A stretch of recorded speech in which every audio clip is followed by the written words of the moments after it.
Senhoras e senhores, saudações. Quem está falando aqui é Marcelo Torres Prado Garcia.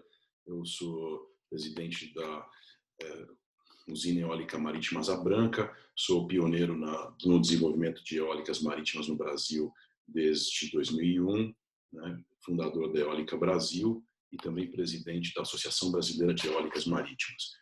Quero agradecer ao Ciaga pelo convite, pelo honroso convite, e vamos começar uma apresentação em que nós vamos falar sobre eólica marítima no Brasil e espero que seja útil e produtivo e que todos gostem. Muito obrigado.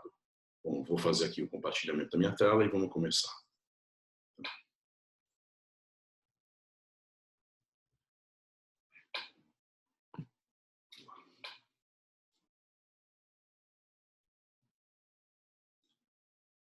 Bom, então aqui temos a nossa primeira tela, uma turbina típica eólica offshore, e vamos lá. Vamos falar um pouquinho sobre turbinas eólicas offshore, sobre efeito esteira, sobre o distanciamento das turbinas, sobre as fundações, sobre invocamento, sobre condutores elétricos, sobre a transição do condutor subterrâneo à linha de transmissão, conexão ao sistema interligado nacional. Vamos ver um pouco sobre a instalação, alguns projetos no Brasil, o status do Asa Branca 1, que é o projeto pioneiro no Brasil, um pedaço de um projeto portuário, algumas embarcações especiais, vamos falar um pouco sobre norma técnica específica, o programa de incentivo e a necessidade de revisão do capítulo 217 da norma 11. Bom, turbina, nós temos aqui a turbina de 13 megawatts da GE, que hoje é a mais potente do mundo. Ela tem 260 metros de altura, ela tem 150 metros a altura da nacelle, né? O diâmetro do rotor é 220 metros, cada pá tem 107 metros, né? E ela, com a velocidade média anual do vento, 10 metros por segundo, assim, muito tranquilamente ela consegue gerar energia elétrica para mais de 8 mil residências. Pode chegar a mais que isso. Então, aqui a gente pode ver uma pá da turbina de 13 mega, 107 metros de comprimento, é o tamanho de um carro aqui, né? E realmente é uma coisa muito grande. Tá? Então, vamos ver a turbina, um pouco um filme sobre a turbina.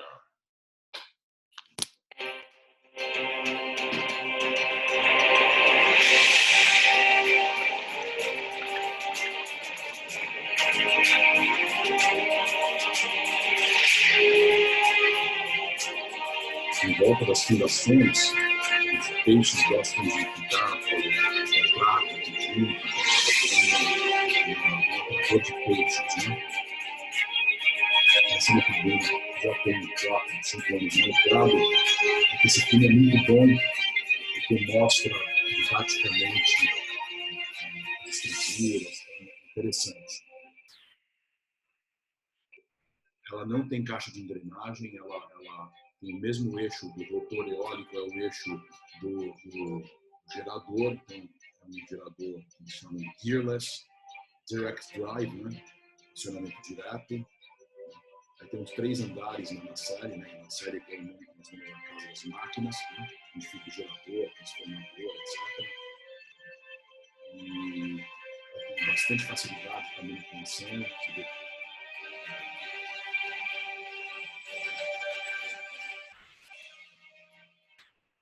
Tem uma plataforma para poder ser pessoa de rapel subir do helicóptero, né? Então, chegar facilmente, rapidamente.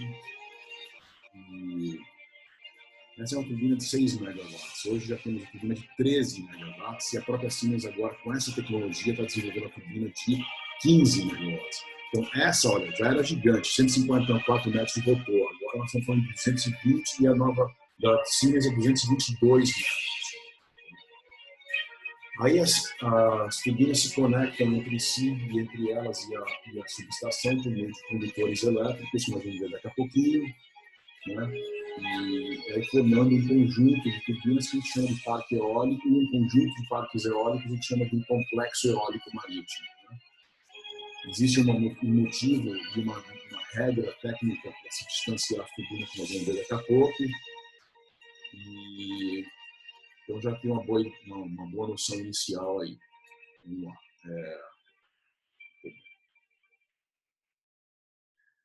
aqui a gente vê um desenho do efeito esteira gerado pelo vento quando passa pela turbina. Ela gera uma turbulência e que a gente tem que usar com cuidado o espaçamento entre uma turbina e outra para que uma turbina não roube o vento da outra.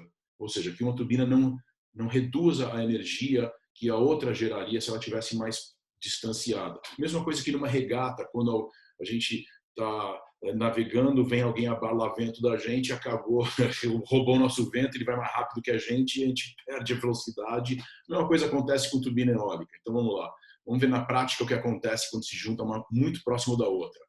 Essa foi a primeira grande usina eólica feita de uma forma matricial, né, no mar. Isso é uma foto real da usina de Hornsrev 2, Hornsrev 1, lá na Dinamarca, e teve uma posição aí de menos de 3 diâmetros da hélice entre uma e outra. A gente pode ver aqui que tem uma logo atrás, e esse dia era um dia muito frio, mas muito úmido, e o calor do gerador, quando quando o ar úmido passava pelo gerador, condensava e gerava essas nuvenzinhas.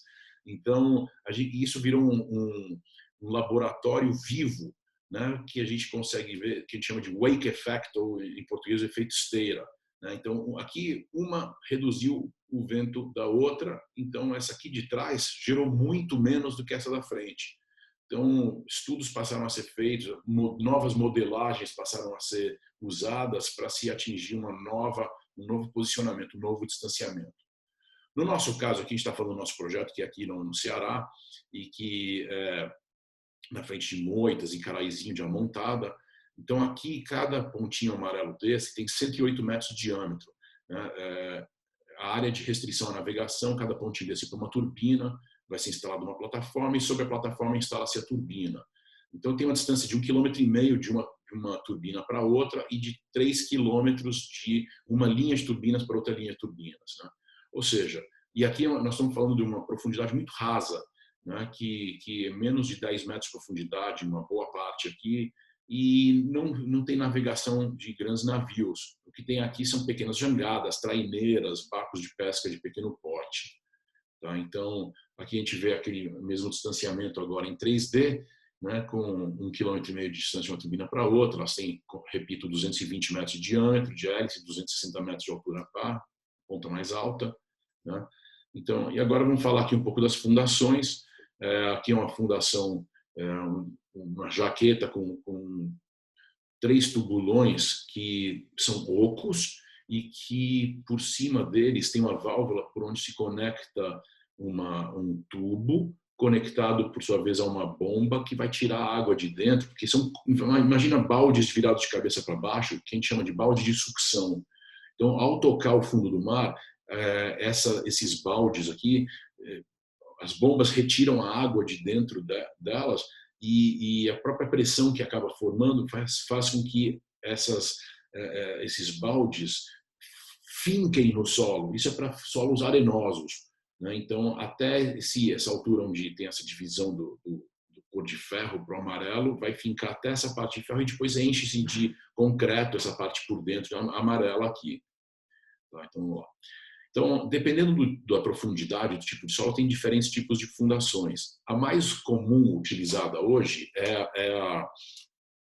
o monopile, né, que é o tubulão, que geralmente é cravado no solo com batistaca, o que gera um barulho violento, então já tem formas de mitigar esse barulho. E hoje em dia também na França já se começou a usar o tatuzão, o mesmo tatuzão do metrô, para poder instalar sem furos e quando tiver solo de pedra.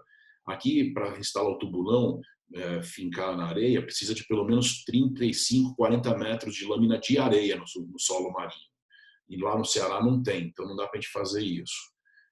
Quando se vai a 25 a 50 metros, o tripé geralmente é usado, né? E mais do que 50 metros o pessoal já está usando flutuante, então tem vários tipos de flutuante, né? E isso está ficando agora cada vez mais difundido. Tá? Opa, faltou aqui trocar a imagem do enrocamento, mas vamos lá para o filme, daqui a pouco a gente mostra no filminho. Voltando, o enrocamento em volta são pedras ou outros tipos de contenção de erosão em volta das fundações. Né? A gente vai ver isso em seguida. Bom, as turbinas todas, né, são instaladas sobre plataformas que estão em áreas descontínuas com a terra firme e que estão conectados a ela por meio de condutores, né, elétricos. E, como podemos ver aqui, cada pontinho aqui é uma turbina, então elas estão sendo interligadas entre si. No nosso caso, como é um projeto próximo à costa, nós vamos fazer a subestação em terra e não no mar. Então o cabeamento está tudo confluindo para um ponto em terra e que que a gente vai ver que vai depois sair do subsolo. Isso aqui é tudo enterrado no meio do marinho e que depois vai para um pátio de transição. Então, onde sai do subsolo, vai para o ar, né, em linha de transmissão normal. Então, aqui um pouco mais próximo, a gente consegue ver aqui, né, e onde tiver deflexão de cabo que não tiver conectado a uma turbina, porque a gente sabe que entre uma turbina e outra tem um condutor, cabo elétrico submarino. Mas onde não tiver turbina e tiver uma deflexão, a gente vai ter boia para demarcar, porque isso tem que ficar muito claro para a população local que existe um cabo entre a torre e essa boia, e entre a boia e um ponto em terra que também a gente vai ter algum marco físico, alguma coisa para facilitar a visualização da população de que existe isso. Tá? Então vamos lá. Os condutores são enterrados com um equipamento que parece um arado, né, puxado por um tratorzinho, que pode enterrar esses cabos até 6 metros de profundidade, dependendo do tipo de solo. Se for uma areia muito fofa, uma areia que o mar leva muito, tem que enterrar mais fundo. Se for uma areia mais compacta, você vai enterrar não tão fundo, mas assim, para que se possa navegar por cima com segurança, mas as pessoas vão saber que é uma área que tudo em passagem inocente, que aliás isso é algo que a Marinha vai ter que rever na norma 11, porque no mundo inteiro você tem passagem inocente permitida, tem algumas restrições como fundiar, mas o planejamento espacial marítimo existe hoje justamente para que a população possa usufruir de áreas entre a usina, mas com um plano de segurança que tem que ser feito junto com a população e tem que ter uma demarcação disso e um plano de comunicação para que as pessoas saibam. Né? Bom, os cabos chegando em terra, eles vão aqui, a gente está vendo o traçado deles, mas eles são todos subterrâneos nesse trecho, até chegar aqui no pátio de transição do subsolo ar, que nós vamos ver aqui, né, as turbinas aqui no mar, o cabeamento chegando em terra, tudo subterrâneo, aí daqui ele aflora para o ar e vai para a linha de transmissão. E aí a linha de transmissão, no nosso caso aqui, vai ser paralela a uma já existente, da Eólica Caraizinho, né? E aí a gente vai aqui até a subestação num ponto de conexão com o Sistema Interligado Nacional. A instalação, a gente vai ver alguns filminhos agora que são bastante didáticos, né? E começa com o porto, né, onde nós vamos receber os componentes das turbinas eólicas. Né? Aqui, nesse caso, é o nosso projeto portuário para a expansão do porto do Pecém, precisa de uma área dedicada à eólica offshore. E então, aqui no caso, nós estamos projetando para poder armazenar 60 turbinas de 15 megawatts cada, é uma futura geração, uma torre de 150 metros de altura, as pás com 120 metros de comprimento, tá? E aqui esses slips, né, que o navio chega e entra nele e a ponte rolante vai fazer o carregamento, no caso aqui é uma outra forma de instalação, que nós temos duas formas. Uma é que o próprio navio instalador chega ao largo aqui do cais e vai ser armazenado, vai ser carregado, e ele mesmo vai levar e instalar. E o outro é quando as plataformas jack-up ficam no local do parque, só instalando, e tem balsas de alimentação que vão e voltam, carregando os equipamentos e levando para o local. Então vamos ver aqui um pouco de um porto específico.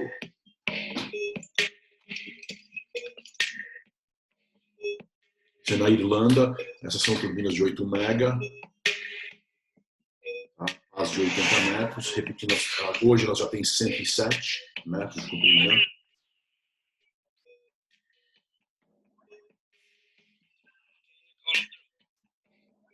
As torres chegam em 3 ou 4 segmentos separados e elas são montadas no próprio cais, né, para evitar mais trabalho no mar. Então, elas vão em pé na embarcação de instalação, né, e ao chegar lá, ela é instalada de uma vez só.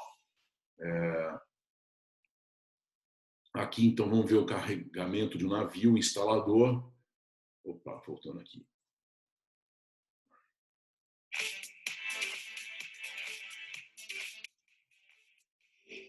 Esse carregamento de um navio instalador tipicamente leva em torno de 24 horas. A gente está vendo que está chegando à noite, o navio chega, ele é um jack-up, ele vai se autoelevar agora.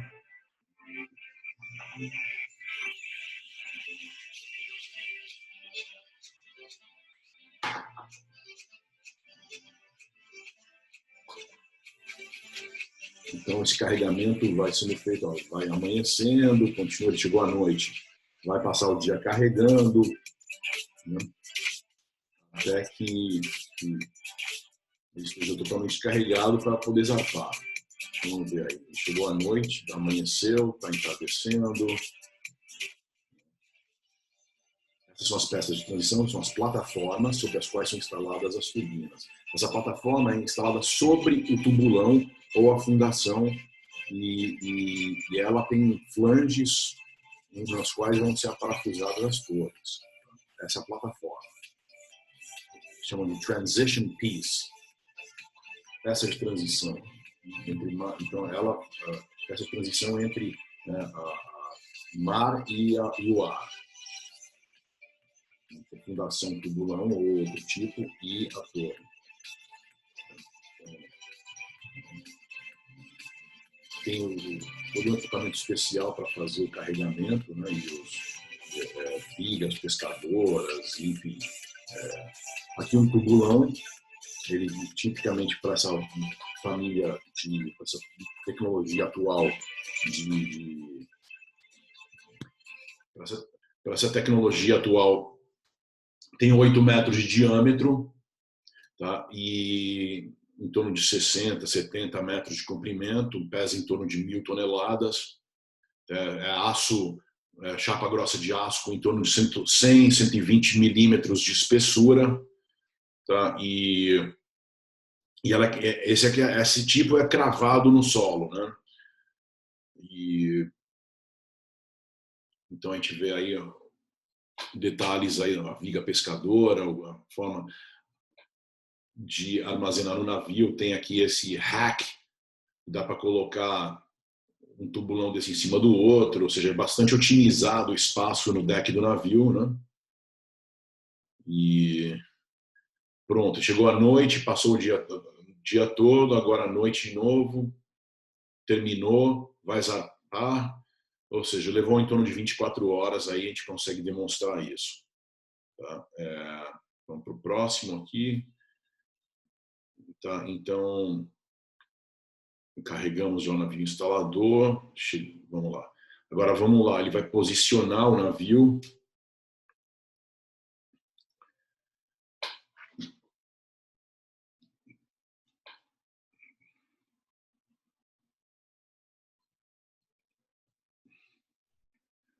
Então ele chega na posição, se autoeleva na jack-up.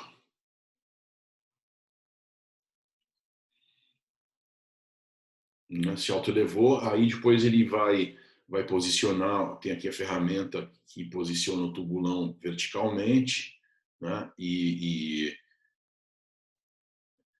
Então aí ele instalando o tubulão, aí dando as marteladas, que é tudo o que o IBAMA não quer, e que tem razão, é uma barulheira que pode reverberar por mais ou menos uns 150 quilômetros, então isso a gente não quer, né? Aí então, para isso existe um tubulão com abafador de ruídos, ou seja, esse tubulão tem um diâmetro maior, ele é mais largo que o tubulão que vai ser instalado, ele é posicionado no leito marinho em pé e dentro dele é colocado a fundação que vai ser estaqueada. Então vamos lá ver aqui uma animação sobre essa tecnologia. tá? E que está sendo bastante utilizada na Europa. Tá? Então a gente vê aqui o martelo aqui por dentro, né? O batistaca aqui por dentro, aí o tubulão que está sendo estaqueado está aí dentro e então o golfinho gosta bastante. Então aí dentro, inclusive, tem também uma espécie de uma mangueira com vários furos e que ela dentro tem ar comprimido, ela faz uma cortina de bolhas em volta do tubulão e além dessa parede de aço, né, do tubulão de aço, e tem essas guias assim para ajudar também a ter uma penetração no leito marinho que tenha verticalidade, né, e para que não encoste no tubulão de abafador de ruídos, tá certo? Então isso é uma técnica que começou a ser usada há uns 3, 4 anos atrás, tá, esse equipamento. Então, a gente terminando de ver a animação, vamos ver isso na prática. Tá? Isso é uma coisa bem importante. Então, aqui na prática,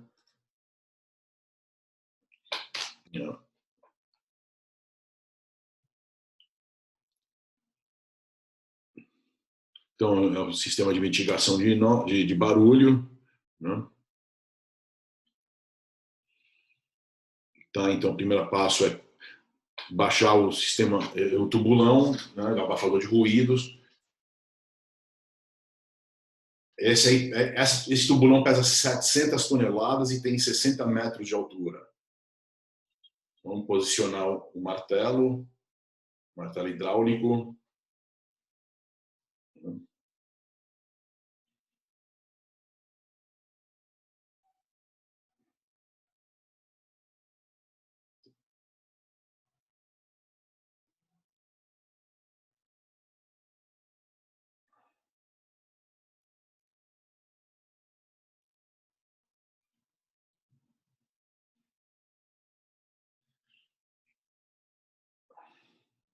Tá, escravam um pouco, aí colocam um sistema de mitigação, quer dizer, depois de cravado, tira o sistema de mitigação e aí instala a peça de transição sobre aquilo, sobre a fundação tubulão.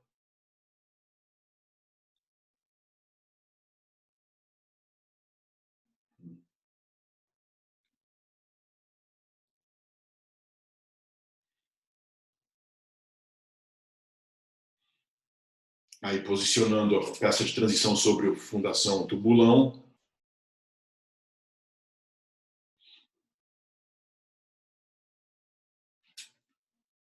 Aí eles colocam um cimento entre o tubulão e a peça de transição, o que tem sido um elemento de problemas, tá? Mas que isso hoje em dia já estão começando a fazer um tipo de fundação que você não tem que cravar, como eu já disse, e não cravando, o que acontece?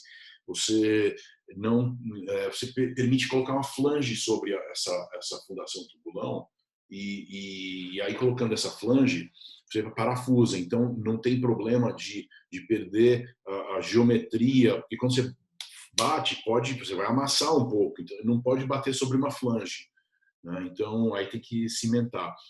Não é uma muito boa solução cimentar. Então vamos ver agora a instalação de uma subestação offshore. Tá?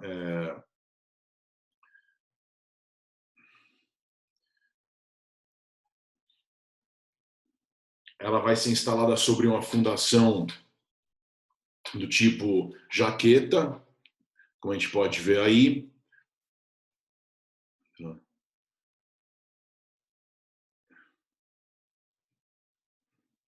E já tem pequenos tubulões já instalados para ele encaixar no leito marinho.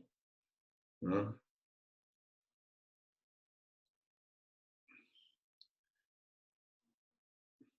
Aí está a subestação.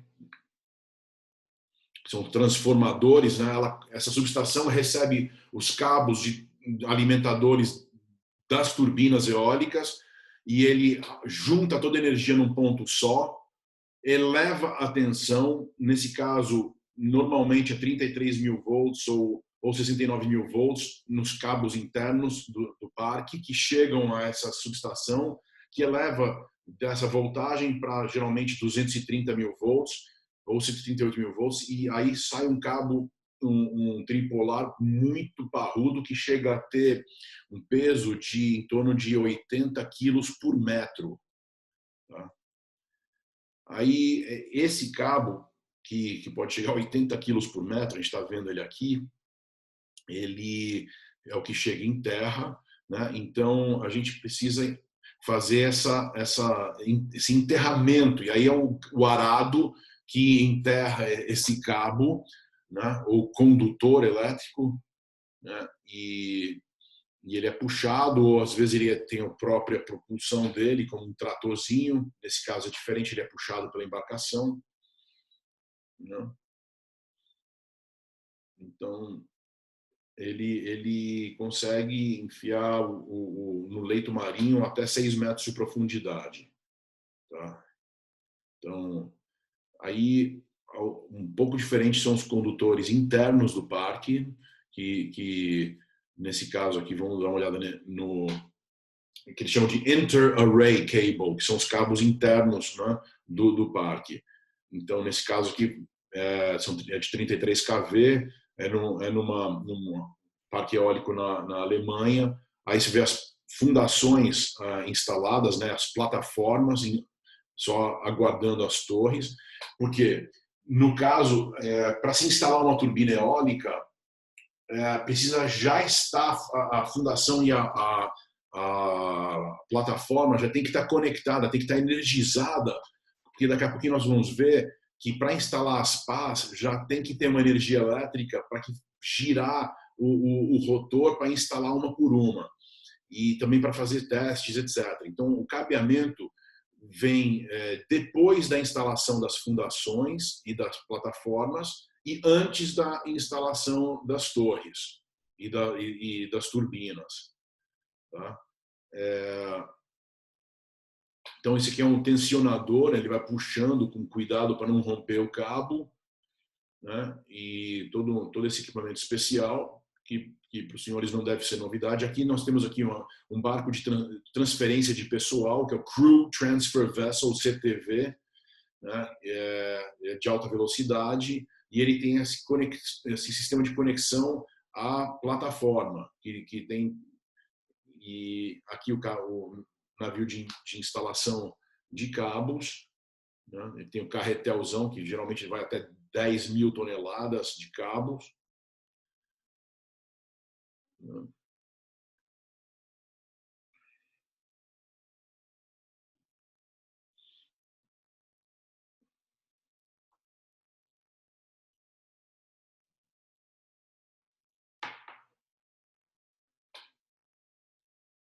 Então, eles estavam preparando lá o guia para puxar esse cabo, aí ele vai com todo o cuidado e segurança ser instalado. Aliás, uma coisa importante a saber é que 85% dos acidentes ocorridos em eólicas marítimas está relacionado aos condutores elétricos, tá? Por isso a necessidade de fazer um estudo prévio usando sísmica, usando, né, o sub-bottom profiler, né, perfilador de estratigrafia do leito marinho, né, das camadas superficiais, a batimetria multifeixe, o sonar de varredura lateral, porque a gente vai conseguir ver se tem obstáculos no caminho dos cabos, se tem pedras, se tem coral, enfim, todo um levantamento prévio à própria demarcação das turbinas, né? Da rota do cabeamento. Não pode ter obstáculos. Tá? Bom, aqui finalmente um desenho do enrocamento. Aqui é um enrocamento feito com pneus inservíveis, já pneus usados, e que fazem furos aqui na banda de rodagem dele, e conecta com cabos de nylon igual de veleiro. É um sistema muito interessante e que mata dois coelhos com a cajadada só. Pneu é um problema, pneu usado é um problema sério ambiental.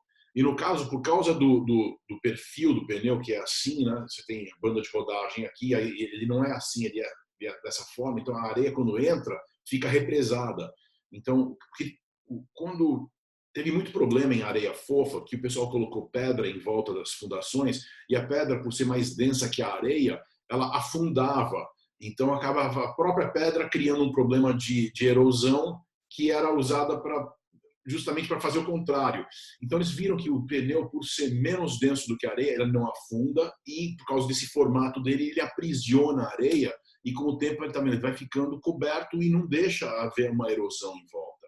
Tá? Então, isso é uma solução bastante interessante e que nós estamos estudando para o nosso caso. Tá? Bom, depois de ter instalado a fundação, a plataforma, os cabos, os condutores, né? Aí o enrocamento, aí é a hora de instalar as torres. Então vamos lá ver o carregamento do navio, né? Dessas torres, das nacelles e das pás. Tá? Como você pode ver, as torres são colocadas em pé nas embarcações. Nota que nesse caso a torre tem 100 metros de altura, no nosso caso vai ter 150 e vai em pé. Coisa surpreendente.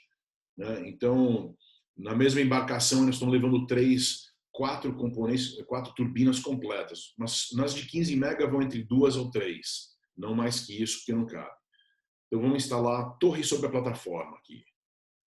Tá? Bom, acabou repetindo um pedacinho aí do carregamento do navio. Vamos lá. Então, ela chega, aí no caso a própria embarcação instaladora sendo usada como embarcação de transporte. Como já disse antes, é possível fazer um pouco diferente, deixar a embarcação de instalação só na área do parque e ter a embarcação mais rápida de transporte indo e voltando. Isso agiliza a instalação. Então você vê, a torre é instalada numa operação só. Tá? Então leva tipicamente em torno de 2 horas para instalar uma torre. Tá? Em seguida vamos instalar a nacelle. Também leva em torno de 2 horas para instalar. Tá? Como está dizendo aqui, inclusive, em torno de 2 horas.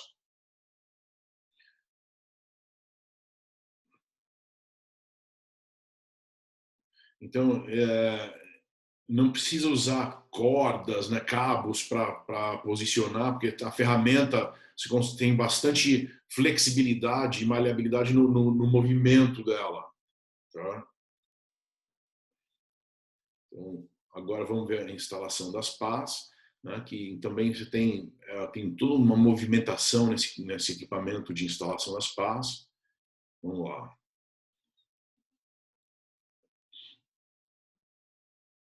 Então você vai instalar uma por uma no mar, mas com esse equipamento ficou bastante rápido e fácil a instalação.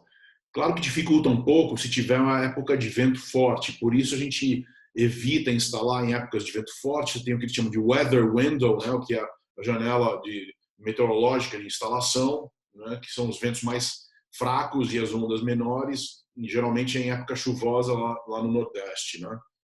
Tá?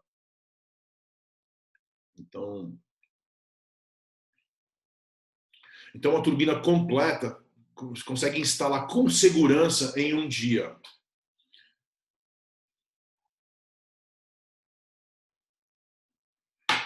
Nesse caso, a turbina de 6 mega, mas a mesma coisa, o mesmo tempo com uma turbina de 13 mega hoje, a mesma sistemática. Vamos ver agora uma fundação, uma alternativa de fundação, aquela que é do tubulão. Essa aqui é uma fundação gravitacional. Tá? Então, ela geralmente é feita de concreto, ela tem a vantagem de aumentar o conteúdo local, de gerar empregos na região, ela é feita no porto mais próximo. Tá? Essa está sendo feita na França e é concreto armado. Lá no PCM vai ser bom porque se a gente usar esse tipo de fundação, ou mesmo se for usar fundação tubulão de concreto, mas aí é outra tecnologia ainda, né? Que aí é necessário que se faça uma perfuração prévia para poder instalar um tubulão de concreto. Mas a vantagem é que você vai usar pedras da região, cimento da região, mão de obra da região. Tá? Isso é uma enorme vantagem. Tá? A gente precisa gerar empregos. Tá? E nesse caso, essa fundação, esse tipo de fundação por gravidade é interessante porque ela é oca e ela vai flutuando, ela é rebocada. Tá? E aqui vamos ver rapidamente uma construção seriada dessas fundações gravitacionais. Tá? Então, é outra vantagem que você pode fazer a construção seriada delas. Tá?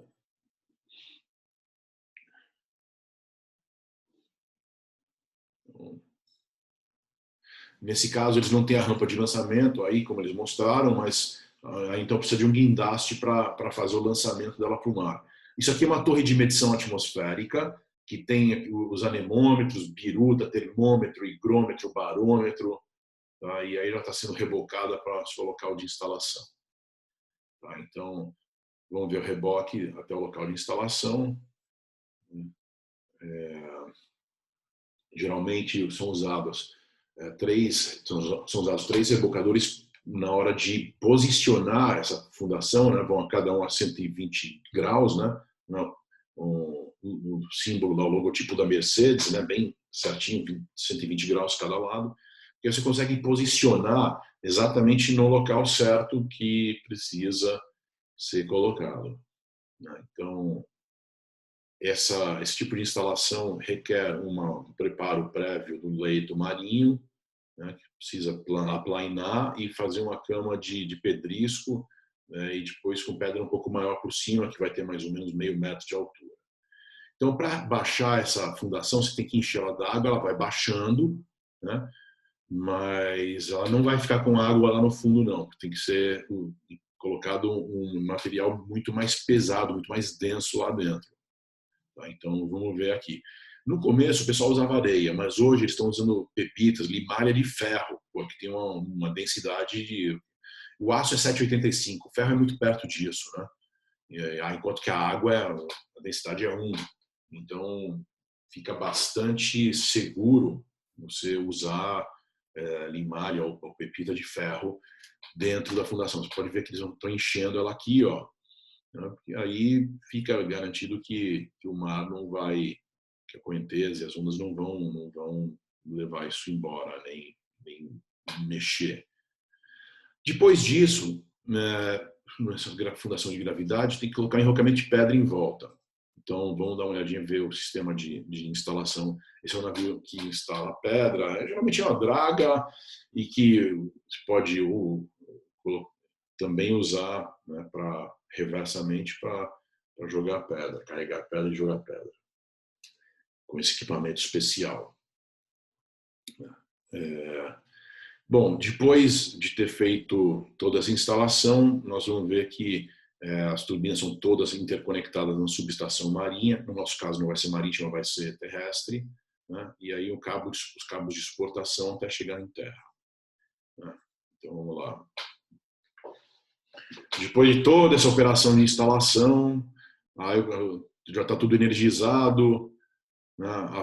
As turbinas interconectadas com a subestação é coletora e elevadora, né? Então coleta, junta toda a energia num ponto só e leva em cabos muito mais parrudos que vão chegar em terra, né?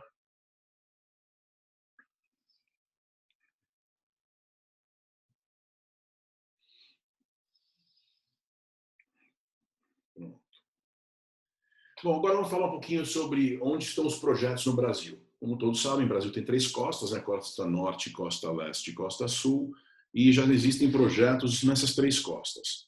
Tá? Então, na Costa Sul, a Iberdrola já tem um projeto para colocar 200 plataformas com turbinas de 15 mega, tá? Perto de Capão da Canoa, Xangri-Lá, Tramandaí, lá no Rio Grande do Sul. Tá? Na Costa Leste, a Iberdrola também tem mais um projeto de 200 torres, a Equinor também. É muito bom ver o movimento das petroleiras indo para energias renováveis. Tá? Então, isso aqui é perto do Porto Açu, né? Estamos falando perto lá de Campos. E a Votowind, outras 144 turbinas, Equinor 320 turbinas de 12 mega, Iberdrola outras 200 de turbinas de 15 mega. Tá? E aqui na Costa Norte, tem aqui o meu projeto que é o pioneiro no Brasil. Ele vai ocupar uma área maior que isso, que a gente só está mostrando a parte que chega até 20 quilômetros a leste do farol de Jericoacoara, 20 quilômetros para poder não perturbar a paisagem do Parque Nacional. A gente tem que ser cuidadoso com isso e respeitar os locais, as belezas naturais, né? Então, a Eólica Brasil, no caso, a gente está colocando aqui já no projeto 240 turbinas de 12 a 16 mega, já, que era 12 já virou 13, daqui a pouco está crescendo um pouco mais a potência. Claro que a gente vai sempre optar por colocar a turbina mais potente, porque você tem um ganho de escala aí. Só para ter uma ideia, a mesma embarcação que instala uma turbina de 8 mega, com pequenas alterações, por exemplo, colocar aumentar a potência do guindaste, né? Mas uma turbina de 10 mega, por exemplo, é a mesma embarcação, o mesmo sistema que vai ser usado para colocar uma turbina de 15 mega. Então, vamos supor que a gente colocasse 100 turbinas de 10 mega, seria 1000 mega. Agora, se a gente coloca essas mesmas 100 turbinas de 15 mega, é 1.500 mega com o custo de instalação de 1000 mega. Então, a gente vai ter aí um ganho de escala, porque o custo de instalação de 100 turbinas vai ser diluído não em 1000 mega, mas em 1.500 mega. Então, isso acaba indo diretamente para o aumento da taxa interna de retorno do investimento. Tá? Então, são ganhos de escala muito bem vistos. Então, aqui nós estamos vendo o Porto do Pecém, aqui é Fortaleza, aqui é o Porto do Pecém, e então aqui tem o projeto da BEI Energia, dos italianos e do pessoal do Ceará, aqui tem outro projeto da Iberdrola, aqui tem o nosso projeto e outro que é o projeto da BEI Energia. Então já tem uma quantidade, uma massa crítica de projetos que viabiliza já a instalação de uma nova área no Porto do Pecém dedicado especificamente para eólicas marítimas. Tá? Então vamos lá. Aqui uma imagem renderizada aqui do Parque Eólico Marítimo Asa Branca, meu projeto, que está em 3D e georreferenciado em escala, e aqui no caso 60 turbinas de 12 mega, e nós vamos ter o Asa Branca, isso é o Asa Branca 1, 720 megawatts, isso gera energia para quase 2 milhões de pessoas, tá? Quase 1% da energia do Brasil, né? E nós vamos ter o Asa Branca 2 até o 12, né? Potência semelhante, vai aumentar um pouco com as turbinas que vão crescendo. Isso vai ajudar a criar um mercado. E em que pé que está o nosso projeto? Tá? Então, ele é o único no Brasil a ter obtido essas aprovações todas. O que está mais próximo da gente só tem uma aprovação prévia do Secretaria do Patrimônio da União, que é a declaração de disponibilidade diária, né? Fizeram a homologação do layout, né, da planta de localização das turbinas e das plataformas, e pediram a declaração de disponibilidade diária. E, no caso, a legislação brasileira permite que a União Federal venha a ceder espaço físico em águas públicas, espaço aéreo sobre bens públicos, a área de alvio de lagos e rios, plataforma continental e áreas sujeitas à variação da maré. Eles podem ceder esses espaços para a iniciativa privada, para que ela venha a instalar aproveitamentos econômicos de interesse nacional, isso de acordo com a Lei 9636 de 98, no artigo 18, e ela depois diz que será precedido de licitação sempre que houver condições de competitividade, mas no caso, como a regulamentação para se tornar produtor independente de energia, com autorização da Agência Nacional de Energia Elétrica, a ANEEL, né, que é o órgão que tem a competência delegada pelo Ministério da Minas e Energia para autorizar a geração de energia elétrica de fonte eólica por meio de empresas privadas. Quando a ANEEL autoriza, o que é uma autorização? A autorização é diferente de concessão. Concessão geralmente é precedida de licitação. E a licitação é precedida de uma chamada pública, de uma iniciativa pública. Tá? Então, a gente tem que, para ter uma concessão, tem que esperar o Estado ou a União Federal fazer um chamamento público, uma iniciativa pública. Já na autorização é diferente. A autorização é iniciativa privada, particular, e que tem que seguir a lista de requisitos que está na relação no caso da Resolução Normativa ANEEL número 876 de 2020, e essa resolução normativa lista quais são os requisitos que, a qualquer tempo, quem chegar e conseguir cumprir os requisitos que estão numa lista fechada, ou seja, é um ato vinculado da autoridade, é um ato que não é discricionário. A autoridade, a ANEEL, tem obrigação de autorizar todos que tiverem alcançado e preenchido os requisitos da Resolução Normativa 876, e que esses requisitos hoje são divididos em dois anexos. O anexo 1, que lista os requisitos técnicos, jurídicos e fiscais, né? E entre os requisitos técnicos está todo o estudo de viabilidade que requer uma medição de vento in loco por 3 anos, seguindo normas técnicas, e aí você tem que tirar a estatística desses 3 anos de medição de vento, e aí com essa estatística você vai criar uma curva de Weibull, que é o F de V, né? Qual a frequência de 8.760 horas do ano, quantas horas por ano que o vento bateu a 1 metro por segundo, a 2, a 3. Então ela vai registrar essa velocidade de vento. Tudo que for de 0 a 1 metro por segundo considera 0, de 1 a 2 metros por segundo considera 1, de 2 a 3 metros por segundo considera 2, e assim por diante. Então, aí você vai juntar na estatística todas as horas que o vento bateu a 1, a 2, a 3, até 25 metros por segundo, enfim. Porque até 25 metros por segundo a turbina gera. Depois, quando ultrapassa 25 metros por segundo, tem que embandeirar as pás e travar o eixo, porque senão ela vai girar tão rápido que vai queimar o gerador. Então, ela tem que ter esse cuidado. Então, entre os requisitos técnicos da ANEEL, está você fazer essa medição do vento, tirar essa estatística, aí tem que certificar essa medição de vento por meio de uma certificadora independente, né, e idônea, e essa certificação, então, depois pega essa estatística do vento e aí contrapõe a curva de potência da turbina. E essa curva de potência mostra que a 0 metros por segundo não gera nada, a 1 metro por segundo não gera nada, 3 metros por segundo nada, 4 metros por segundo começa a gerar um pouquinho, e até 10, 11 ou 12 metros por segundo, dependendo do diâmetro da hélice, vai chegar no pico da geração. E a partir desses 10 a 12 metros por segundo, você vai ter a geração constante até 25 metros por segundo. Então, de 10 a 12 até 25 metros por segundo é a mesma geração de energia, e a partir de 25 metros por segundo cai para 0. Porque aí senão você vai danificar a integridade da turbina. Então, entre os requisitos técnicos está a medição do vento, a estatística, a certificação, o cálculo da produção anual de energia, quando você cruza essa estatística, né, que é a curva de Weibull, né, quantas horas por ano que tem o vento medido a cada velocidade, cruza esses dados com a curva de potência da turbina, e aí você vai ter o cálculo da produção anual de energia. Aí você tem a estatística, claro, você tem o P90, que é 90% de chance de ter aquela energia, P50, que é 50% de chance de ter energia, e P75, ou seja, o P50 é mais energia, o P90 é menos energia, né? Então você tem duas formas diferentes de fazer a venda de energia.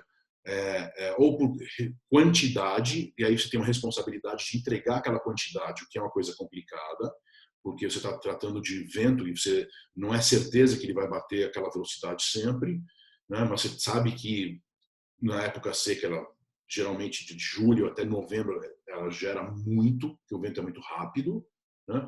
E quando chove, o vento é mais lento, né?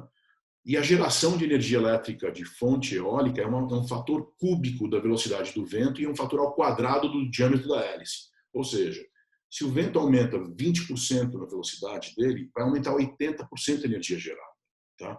Então, a época seca é a melhor época para geração, e por isso, como o Brasil hoje tem em torno de 2/3 de geração de energia vindo da água, e você tem 1/3 do ano úmido e 2/3 secos, o que acontece? Cada vez mais, no período seco, a gente não está usando hidrelétrica, ou menos hidrelétrica, e tem entrado as termoelétricas sujas. E nesse momento é que podem entrar mais fortemente as eólicas, porque é justamente quando elas estão gerando mais. Então, se a gente colocar no gráfico a geração hídrica mês a mês no ano, no Brasil, e a geração eólica mês a mês, a gente vai ter um gráfico que é um X, uma complementa a outra.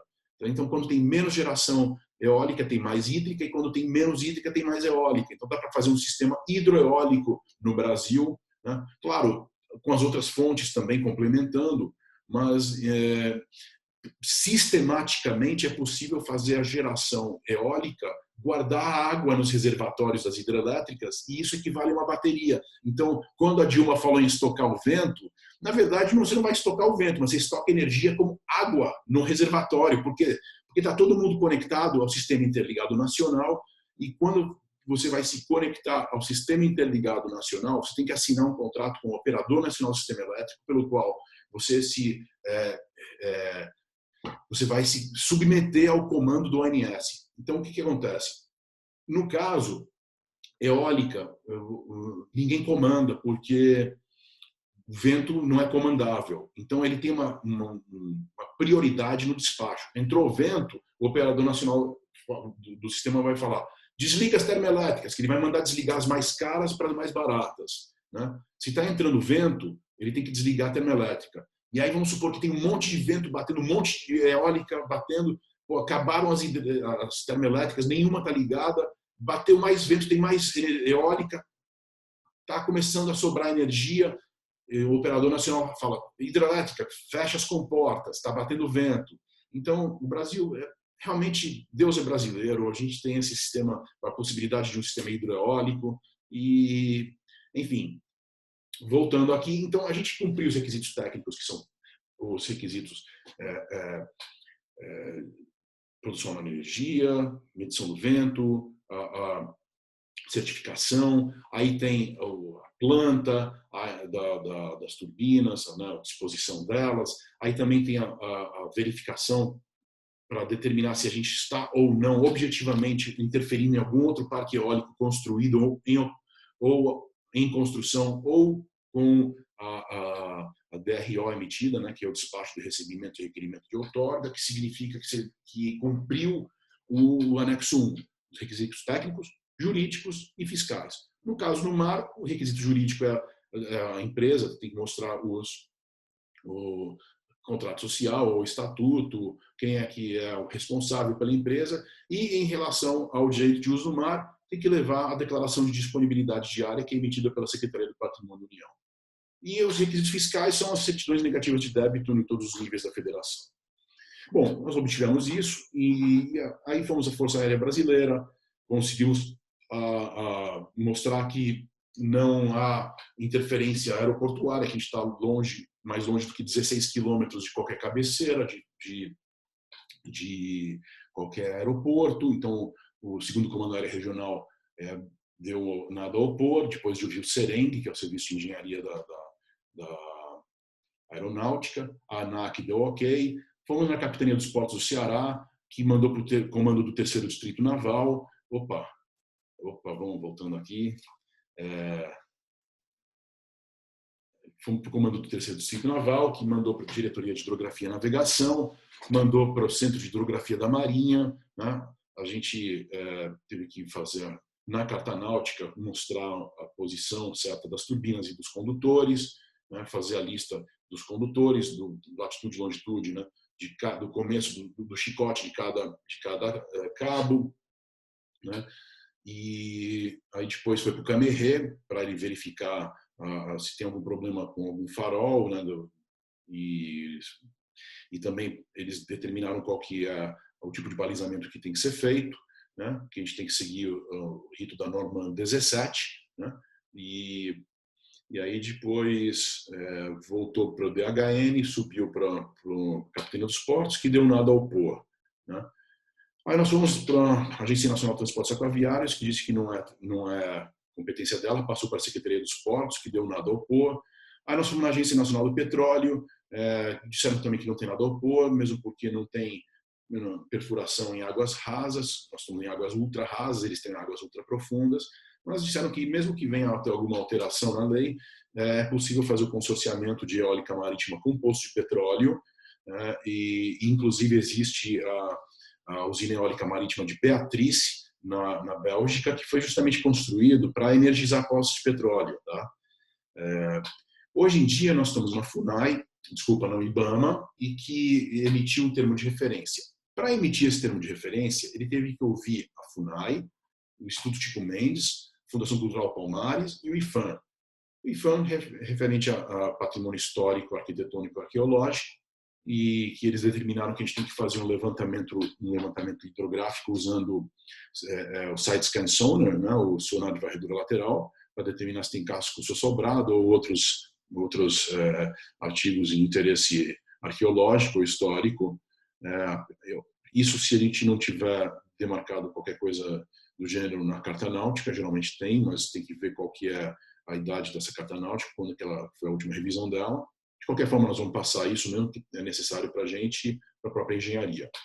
Fundação Cultural Palmares. A UIFAM enquadrou então o projeto como nível 4, né, tem um termo de referência específico de estudo arqueológico a fazer, e esse termo de referência específico, então, determinou que para a área marítima tem um nível 4, que é um nível de estudos a serem feitos, e para a parte terrestre, para a linha de transmissão, nível 1, que é mais fácil, porque nós vamos usar uma linha de transmissão de 138 mil volts, e vai ter só 18 quilômetros, e desses 18, 17,5 sendo paralelo a outras linhas de transmissão, que facilita bastante.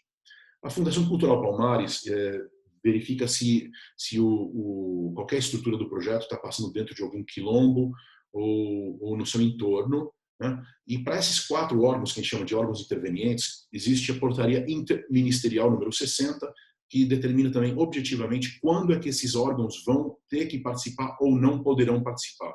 E essa medida ela é uma medida, como eu posso falar, objetiva. Né? Você tem